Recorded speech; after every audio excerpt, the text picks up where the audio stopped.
I slept with my CEO while we were both married, and I know what that makes me.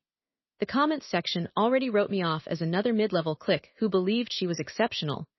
What nobody understands is that Marcus didn't just wreck my marriage, he owns my children, and I signed the paperwork that gave them to him. My twin boys are 5, and for 6 months I've had 3 supervised visits in a glass-walled room while a social worker logs my every word. My own mother forwards Marcus's updates because she's blocked my number. I'm going to explain how I gave away my rights on a hospital bed and why Marcus recorded my worst moments for 5 years. But first, you need to know this didn't begin with sex. It began with a spreadsheet. 2 years before the twins, my startup folded. Not spectacularly. No IPO, no scandal. Just a quiet death by 1,000-cut budget revisions until the acquisition email landed. Marcus Heller's firm, Apex Digital, was absorbing us. I'd spent 7 years building proprietary analytics code that was suddenly his property, and the transition meeting felt like watching someone repossess my furniture. Marcus himself showed up at our final all-hands, all salt and pepper hair and tailored silence. He didn't give a speech. He asked 3 questions about our middleware, then singled me out. Claire from engineering, walk me through your data pipeline diagram. Afterward, he cornered me by the coffee station. You're wasted on a team this small.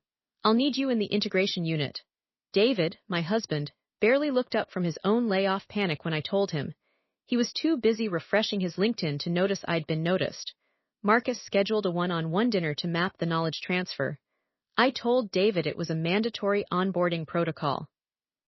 At the restaurant near the airport, Marcus ordered for me something with scallops and listened while I rambled about API endpoints.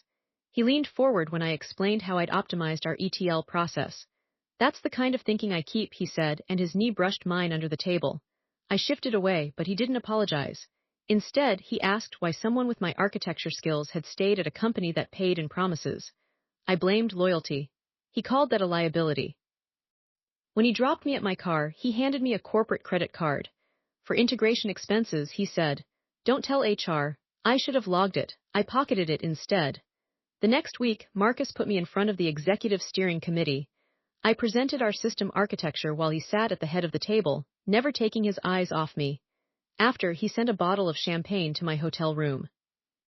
I texted David a picture of the label, cropping out the card that read for the woman who sees the matrix.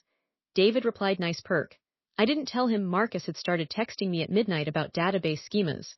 I told myself it was efficiency.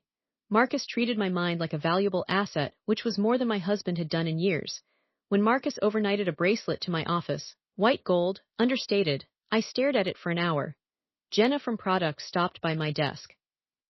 "It's a Berlinger," she said. "My ex-husband bought those when he felt guilty." I laughed it off, called it a retention bonus, and wore it to the next steering meeting. Marcus smiled. The affair began in a Vegas conference suite. I'd flown out for a product demo. Marcus upgraded my room to a suite on his personal card, claiming it was a CEO courtesy. The third night, he knocked on my door with a bottle of Macallan and a question about microservices that somehow led to his hand on my lower back. I let him in. David called while Marcus was unzipping my dress. I sent it to voicemail. The sex was transactional, efficient, practiced, like Marcus was acquiring another asset. I told myself it was a one-time error in judgment until he texted the next morning, "Order room service. We'll discuss the Singapore deployment over breakfast." I spent the flight home deleting messages, not because I felt guilty, but because I felt claimed. The pregnancy test showed 2 lines the day Apex's lawyers filed the final acquisition papers. I was in a bathroom stall at headquarters, shaking, when Marcus texted, "Meet me in the private dining room." I expected termination.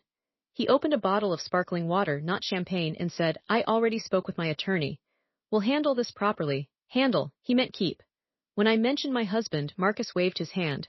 "David's a good man, but he's never seen your value." I have. He gave me a business card for a family lawyer who specialized in high net worth restructurings. I didn't ask what that meant. I let Marcus book the appointment. I told David I was pregnant, but not whose. He cried. Marcus sent flowers to the house with a card for the mother of my future. David saw it and moved out that night. I blamed the hormones for not correcting him. Marcus moved me into his penthouse the week I started showing. He hired a nanny before the twins were born, a woman named Sylvia who reported directly to him. I thought it was generous.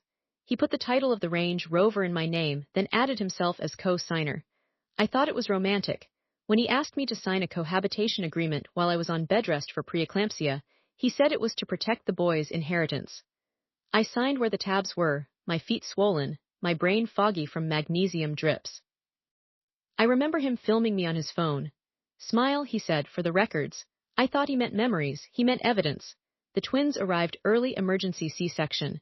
When I woke up, Marcus was holding both boys, a birth certificate already filled out. My name was listed, but his attorney had notarized it. I was too high on Percocet to read the fine print. Sylvia handled the night feedings. Marcus handled the paperwork. When I tried to breastfeed, he hovered, filming. For the baby book, he said, I felt scrutinized, not supported. 3 months postpartum, I mentioned going back to work.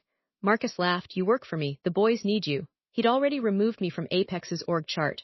My email still functioned, but my title was Family Operations Consultant.